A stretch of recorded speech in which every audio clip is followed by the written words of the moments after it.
Hello friends, કેમ છો બધા? Welcome to NCK Diaries. તો જો આજે મસ્ત રજાનો દિવસ છે. મારા હસબન્ડ છે, ખનક છે, બધા ઘરે છે. તો આપણે આજ બનાવવાના છે બપોરે રાજમા ચાવલ. તો ચાલો આપણે પ્રિપરેશન સ્ટાર્ટ કરી દઈએ. તો અત્યારે મેં બાસમતી ચોખા લીધા છે, અથવા તમારે જે ભાવતા હોય તે તમે લઈ શકો છો. તો આપણે છૂટા ભાત બનાવવાના છે. તો જો ચોખાને 3 થી 4 પાણીએ ધોઈ અને આપણે તપેલીમાં જ ઉકળવા મૂકી દઈશું. તો જો મસ્ત આપણે પાણી એડ કરી દીધું છે અને પાણી થોડું ગરમ થાય એટલે સ્વાદ પ્રમાણે મીઠું, થોડુંક ઘી અને લીંબુ એડ કર્યું છે. જો ઘી અને લીંબુ નાખશો તો ભાત એકદમ છૂટા અને વ્હાઈટ બનશે.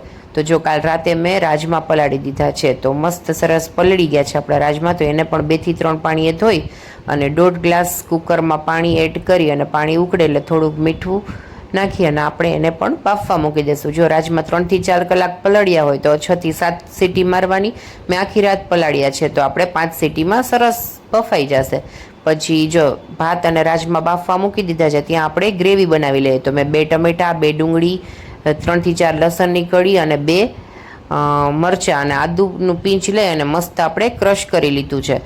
ત્યાં જો આપણા ભાત પણ થઈ ગયા છે. તો ભાત થઈ જાય એટલે 1 થી 1.5 ગ્લાસ ઠંડુ પાણી એડ કરી દેવાનું, એટલે ભાતનો દાણો એકદમ છૂટો બનશે. તો જો ભાત થઈ ગયા છે, હવે આપણે ટાઈમ છે વચ્ચે, તો આપણે સલાડ સુધારી લઈએ. તો જો મસ્ત મજાની આપણે ટમેટા છે, ડુંગળી છે, લીલા મરચાં છે અને કાકડી છે. તો જો મસ્ત આજે રજાનો દિવસ છે, ખનક પણ ઘરે છે, તો આપણે મસ્ત એવી સલાડની પ્લેટ તૈયાર કરી લેશું. તમે જો કંઈક બાળકોને ભાવે એટલે એટ્રેક્ટિવ કંઈ આપણે બનાવીએ કે સરસ મજાનું શણગાર્યું હોય, તો કદાચ જે વસ્તુ ન ભાવતી હોય ને તે પણ ખાઈ લે. તો તમે કઈ રીતે કરો છો ને મને જરૂર જણાવજો. જો મસ્ત આપણે કાકડીનું ફૂલ બનાવી લઈએ, ફ્લાવર ટાઈપનું, એટલે શું જોતા જ ભાવે. ખનકના થોડોક તાવ આવ્યો છે, એટલે કદાચ સવારનું કાંઈ ખાધું જ નથી. એટલે જો આ સલાડ પણ ખાઈ લઈ તો હેલ્ધી પણ ખરા અને સારું પણ ખરા. તો જો મસ્ત આપણું બધું સુધારાઈ ગયું છે. જો તો આવી રીતે મસ્ત મજાની પ્લેટ તૈયાર કરું છું. તમે પણ કોઈ વાર આવું કરતા હોય તો મને કોમેન્ટ કરીને જરૂર જણાવજો. અને જો આગળ આપણે રેસીપી પણ મસ્ત રાજમાની આપશું, તો એ પણ તમને ભાવે રાજમા તો પણ જણાવજો, અથવા મારાથી કંઈક અલગ રીતે તમે બનાવતા હોય તો પણ મને કહેજો. તો આપણે ઈ પ્રમાણે પણ ટ્રાય કરશું. તો ચાલો, મસ્ત મજાની આપણી સલાડની પ્લેટ રેડી થઈ ગઈ છે અને આપણા રાજમા પણ બાફીને મસ્ત સરસ મજાના બફાઈ ગયા છે. તો ચાલો આપણે જોઈ લઈએ.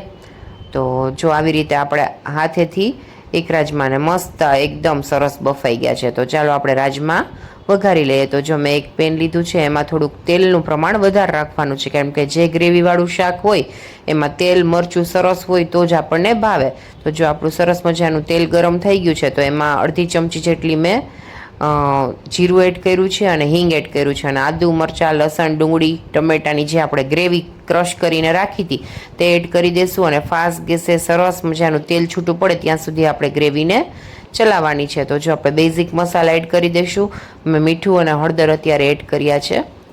લસણ આપણે ઓલરેડી અંદર જ એડ કરી દીધું છે, એટલે હવે કાંઈ એડ કરવાની જરૂર નથી. જો મસ્ત મજાની ઘટ્ટ ગ્રેવી થઈ ગઈ છે અને તેલ છૂટું પડી ગયું છે, પછી આપણે લાલ મરચું પાવડર અને ધાણા જીરું પાવડર એડ કર્યો છે, અને આપણે રાજમા પણ એડ કરી દઈશું. જો બહુ રાજમા અને ગ્રેવી મસ્ત મિક્સ થઈ જાય પછી આપણે 1 થી 1.5 ગ્લાસ જેટલું ગરમ પાણી એડ કરી દઈશું. એટલે જો તમે ઠંડુ પાણી એડ કરશો તો પાછા રાજમા ચવળ થઈ જશે. જો ગરમ પાણી એડ કરી અને થોડોક ગરમ મસાલો ઉપરથી એડ કરી આપણે 10 થી 15 મિનિટ સતત મીડિયમ ગેસે ઉકળવા દેશું, એટલે રાજમા પણ સરખા ચડી જાય અને એમાં મસાલો પણ પડી જાય. તો જો મસ્ત મજાના રાજમા, ચાવલ, સલાડ બધું રેડી છે. તો આપણે ફટાફટ રોટલી બનાવી લઈએ. એટલે જે 1 વાગી ગયો છે ઓલરેડી, એટલે આપણે બધાને જમવા બેસાડી દઈએ. આજે 11 છે, એટલે 11નું પણ અલગ બનાવવાનું છે. આપણે આ બધું ગેસ ને બધું સાફ થઈ જાય પછી નિરાતે બનાવશું. તેના માટે સામો બનાવવાનો છે. તો જો મસ્ત મજાની રોટલી પણ ઉતરી ગઈ છે. ખનકને ભૂખ લાગી છે, તો આપણે ફટાફટ 4-5 રોટલી ઉતરી જાય એટલે ખનક અને એના પપ્પાને જમવા બેસાડી દેશું. જો ખનક ઓલરેડી આટા મારે છે. જો આજનો દિવસ આપણો આવો રહ્યો, રજાનો દિવસ એટલો, એટલે થોડોક કંટાળો પણ આવે. અને બધા ઘરે હોય તો મસ્ત મજાની ફૂલ ડીશ અથવા જેને ફેવરેટ ડીશ હોય, ભાવતી હોય એ પ્રમાણે કરીએ તો બધાને જમવાની પણ મજા આવી જાય. તો જો મસ્ત મજાની આપણી રોટલી બનીને પણ તૈયાર થઈ ગઈ છે.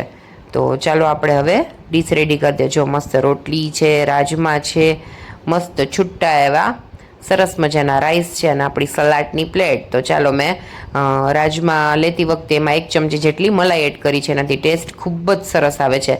તો આ રહી આજની આપણી થાળી. તો ચાલો ખનકને અને એના પપ્પાને આપણે જમવાનું આપી દઈએ. જો ચિરાગ પણ જમવા બેસી ગયા છે અને એને રાજમાં ઓલરેડી ચાખ્યા અને ખૂબ જ ભાવ્યા. તમને વિડીયો ગમ્યો હોય તો લાઈક